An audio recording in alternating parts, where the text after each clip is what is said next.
Hey, meanwhile in Broomtown, today we got something really different. Um, we've got some apple trees.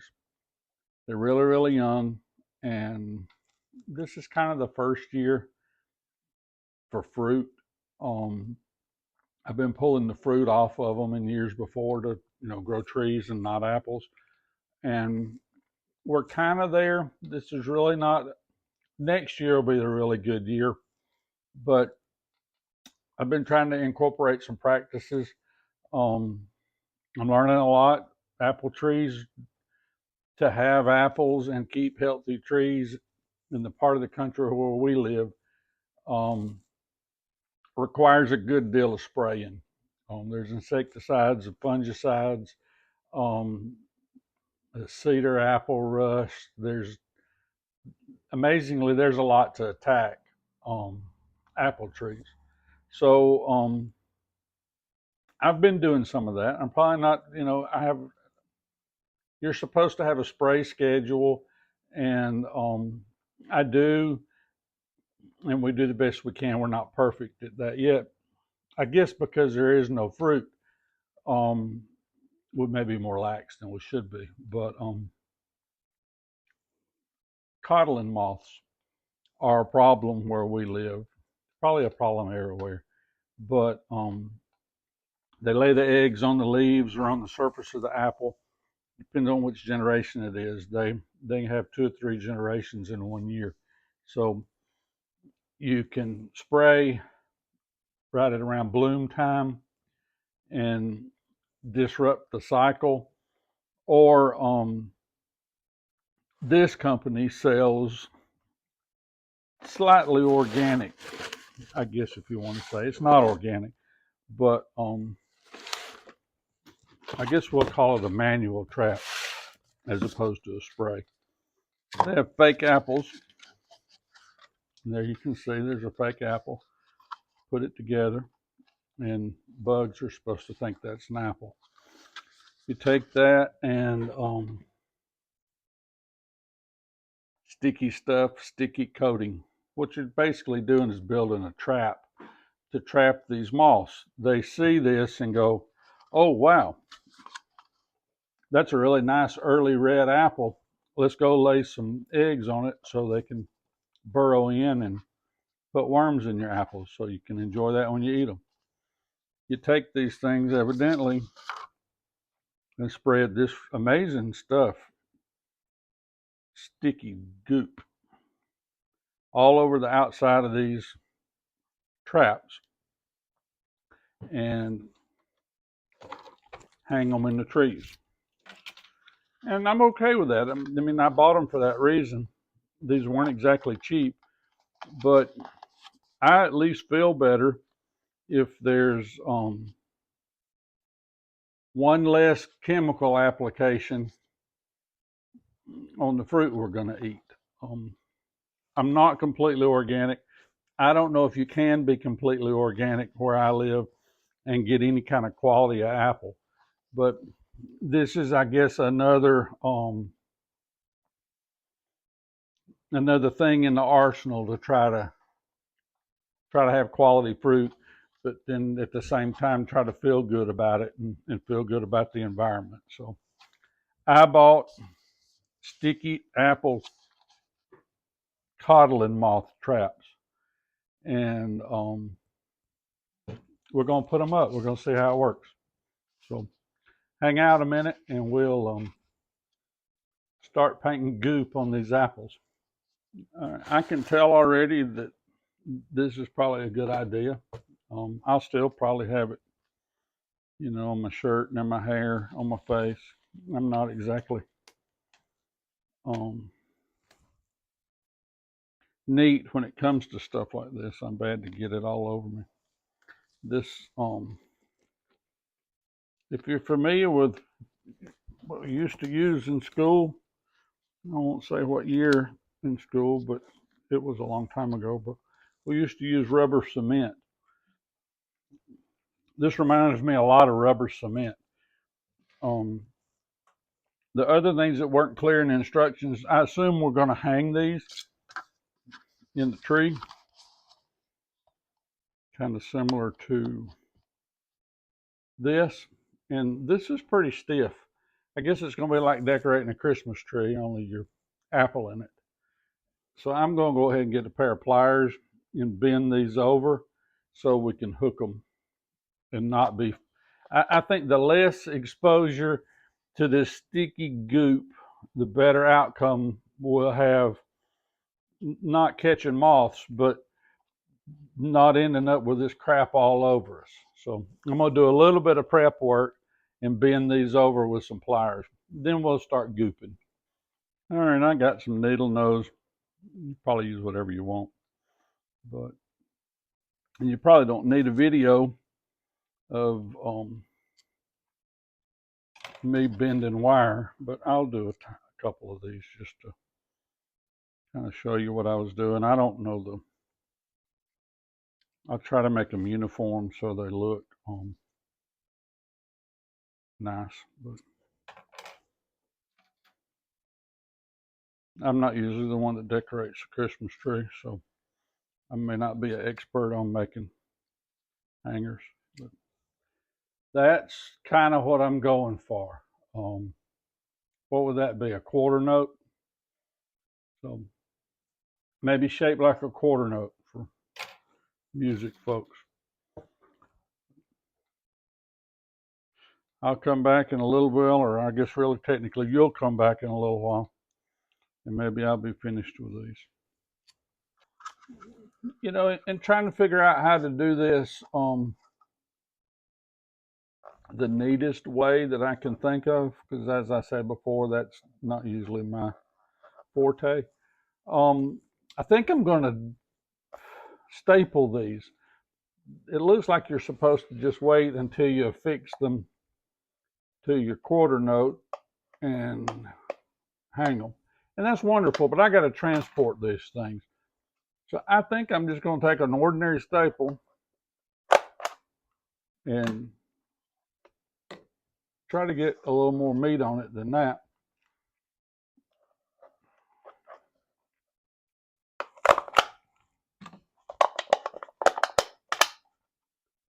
Paint them, throw them in the bucket, and then in the field, do this part. So that's my theory anyway. We're going to go from there. I'm going to staple these up real quick, and it'll be interesting to see how much of this I wear. Okay, we're making some headway. These things are flimsy. Like they're really flimsy, and I've punched a hole or mangled them with a stapler on some, but they do pretty good. After you do a few, you get some non-conformances like that. That staple didn't go all the way through, so pay attention. See how much better that is. These are quite neat little things. I can see where, in the old days they would have used like wooden balls, or this is nice. Probably disposable. I don't see this lasting. And I can't think of any other uses. It's can be gooey and sticky and trap moths. And you can use them for moth vision, and you can really see how that would help you, zoom in on the red apple. But other than that, I don't know of a other thing you can use them for. So come back in a second, and we'll be painting goop on them. This is the typical casualty from using the stapler, and I did find an extra use to my hooks. It's nice to go in there and pop them out. See, who knew? All right, the part we've all been waiting for is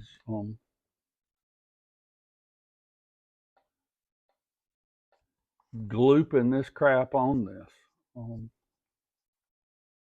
Better than I thought, if you just want to know the truth. I don't exactly know what I expected, but my normal exposure to things of this nature is you unscrew the lid and it just explodes and gets all over you. But it doesn't have much of a VOC smell to it, so that's nice. I don't really know what it's made out of. It's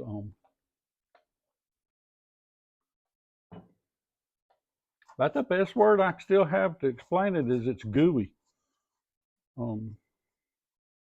I can see how it works and see that it will work. I'm wondering how much it'll hold up. After a couple of rains and getting baked in the Alabama sun, but there's your gooey apple.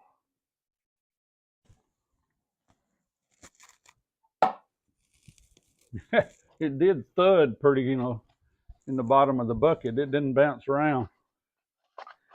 It just kind of stuck. But I'll let you watch me do another one of these couple, and we'll go from there. I don't know how I feel about these. I mean, not how I feel about these. I don't feel any way in particular about these. But, it's funny to me because a lot of times I talk back. I watched my granddad do fruit trees. He had apple trees and all kinds. And I don't remember anything like this. And my first inclination is, that was in the 60s, and there wasn't a lot of rules on chemicals. But he sprayed some, but nothing intense like it is now. Like I said, these spray schedules are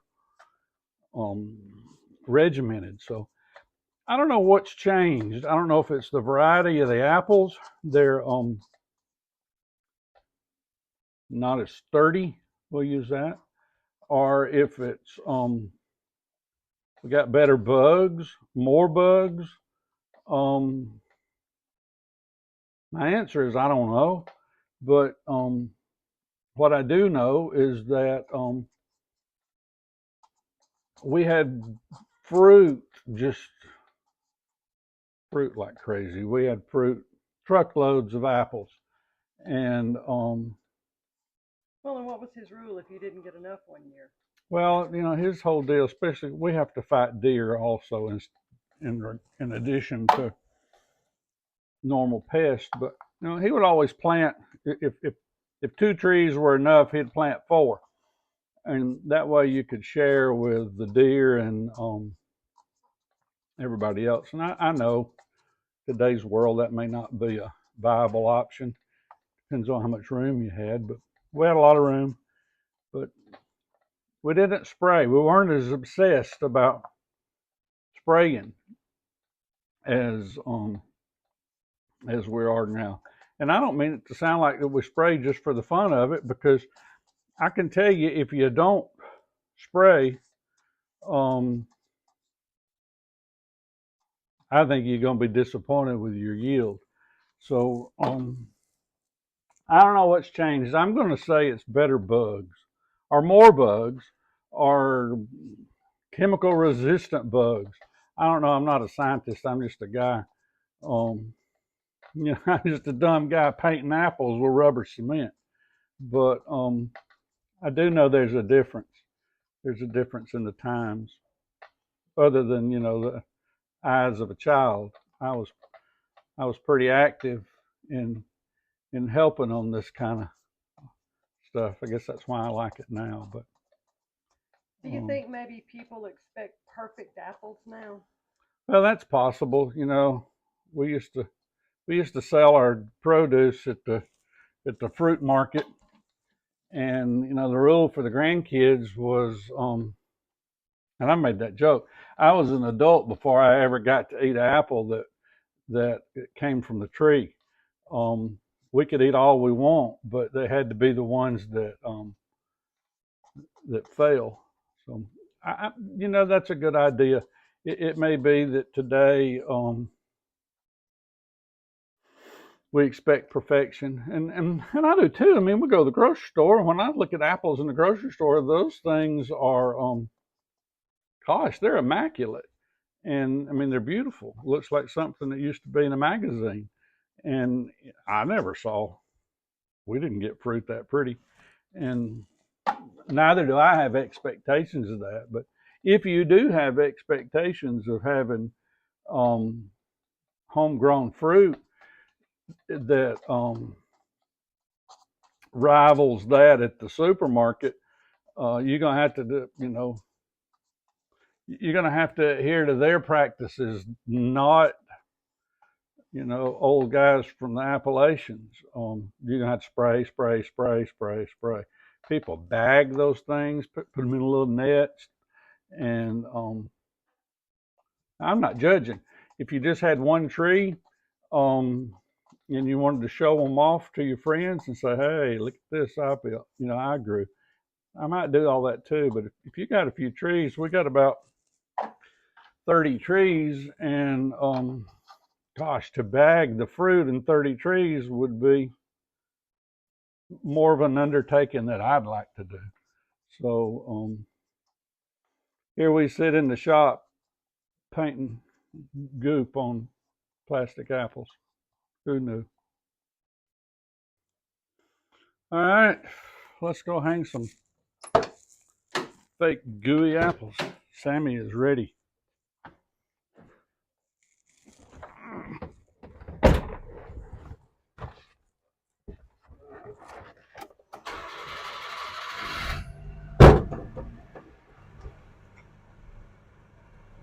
We'll make our way.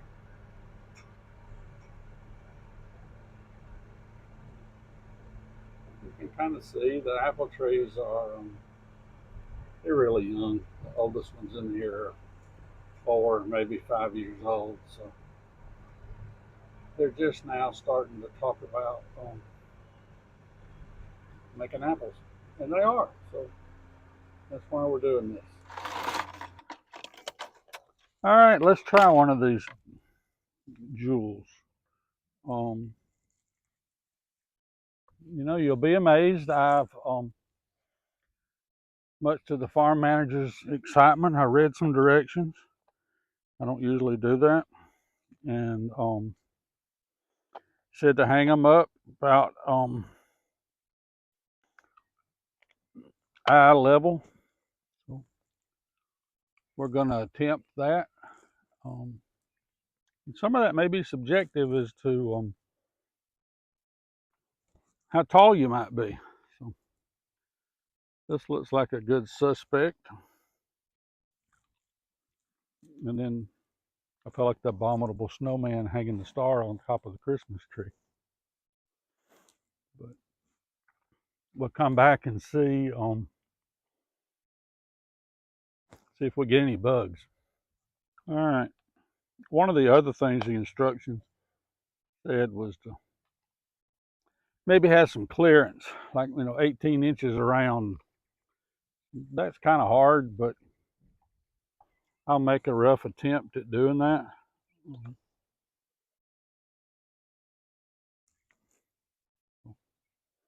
There you go. That's there's not a lot of work involved in that. It's pretty easy. I guess it's environmentally good. So we'll give these little guys a try. Thanks for watching. All right, here they are in the wild. And it's my hope we come back and just find thousands, and well, I started to say find a lot of those codling moths, but it'd be okay if it didn't find any, or maybe enough to let me know it worked. Either way, we'll follow up on this and see how it went. See, there's a few apples on these. These are young trees, like I said. Kind of exciting to see that you get some fruit. You wonder, there's a long-term investment. You plant these things, and you think, oh, is it ever gonna, and so then when they finally start doing their deal, it's nice. Here's my ride. Hey, thanks for watching, and if you would, take a second to hit the subscribe button for us. It helps us a lot. I appreciate it.